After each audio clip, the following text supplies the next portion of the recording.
découvert le hip-hop à la télé dans une émission qui s'appelait, je crois, Megahertz, présentée par Alain Manval, je crois, ou quelque chose comme ça, qui était à l'époque présentateur sur Europe 1, qui a organisé une tournée d'ailleurs avec Europe 1, New York City Rapping ou quelque chose comme ça, avec les Rocksteady, Bambata, DST, Ramelzi, Futura, enfin voilà, la totale. J'ai vu ça à la télé, j'ai pété un boulard et ça y est, c'était parti. Donc j'ai commencé à danser, à tourner sur la tête, à apprendre à bien faire la marche arrière et ainsi de suite. Je me suis retrouvé dans les Paris City Breakers, qui eux-mêmes se sont retrouvés inclus, englobés dans l'émission Hip Hop HIP HOP présentée par Sydney sur TF1. Après je suis allé à New York et là ça a été la révélation. J'ai rencontré d'ailleurs le frère de Squat à New York. Joey, on se connaît depuis qu'on a 16-17, on dansait tous les deux. Donc avec Squat, on a décidé qu'on allait monter Assassin, ce qui a d'ailleurs aussi donné l'idée à NTM de monter NTM. Voilà, et de là, ça y est, c'était parti. Quand ce truc-là est arrivé, ça a été une aubaine. Il y avait une page blanche à écrire, c'était quelque chose qui était tout neuf.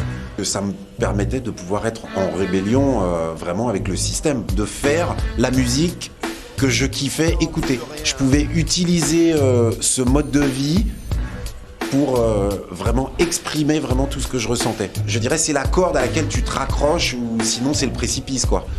Mais il faut quand même dire des trucs sur cette musique et d'essayer de m'inspirer des trucs qui m'avaient vraiment touché, que ce soit autant de grands Master Flash, Mel et ainsi de suite, que les mecs du moment qui pouvaient être Run DMC ou Rakim et KRS-One, tu vois, juste après. On était tous assez déterminés. Je dirais des gens comme moi, comme Dynasty, comme les NTM, comme IAM, comme Solar, comme tu vois, il y en a plein d'autres, comme Démocrate D, tu vois, Lionel D aussi au début, comme les gens qui nous ont fait confiance à Nova et voilà, c'est tout ça qui a fait que vraiment tout ça a décollé. Dans ma vie, il y a eu des moments où j'ai réellement eu besoin de me remettre en question et ainsi de suite, qui ont fait que voilà, j'étais moins actif dans le rap, mais moi, le rap, c'est ma vie, quoi. Il y a un espèce de truc qui plane, disant qu'à partir d'un certain âge, tu peux plus rapper. Donc voilà, moi, j'y crois pas une seconde. Le truc après, c'est juste l'envie. L'envie et comment tu le fais. Et d'être en accord avec ce que tu fais. Tant que ça, c'est difficile, c'est donc encore plus difficile de sortir des trucs. Et moi, j'ai été confronté à ça pendant très longtemps. À cette difficulté de comment tu vis ce que tu essayes de faire.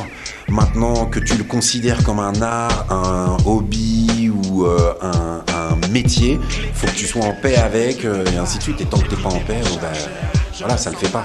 Le plus important pour moi dans tout ça, c'est de rester ouvert et d'essayer de continuer à évoluer autant que faire se peut.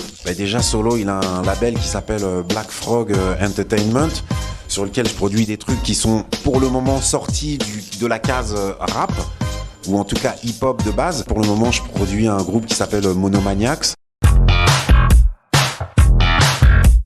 Voilà, et je vais revenir doucement, je dirais, à mes premières amours, et j'espère que je vais réussir à trouver des jeunes pousses à produire. Dans l'histoire, c'est le mélange qui a amené au hip-hop. Hip-hop, même ne serait-ce que sa signification, c'était mettre les choses dans un shaker et faire hip-hop comme tu fais un tour de magie et hop, ça devient autre chose. Ça vient de là, hip-hop. En guise de conclusion, ne pas s'en prendre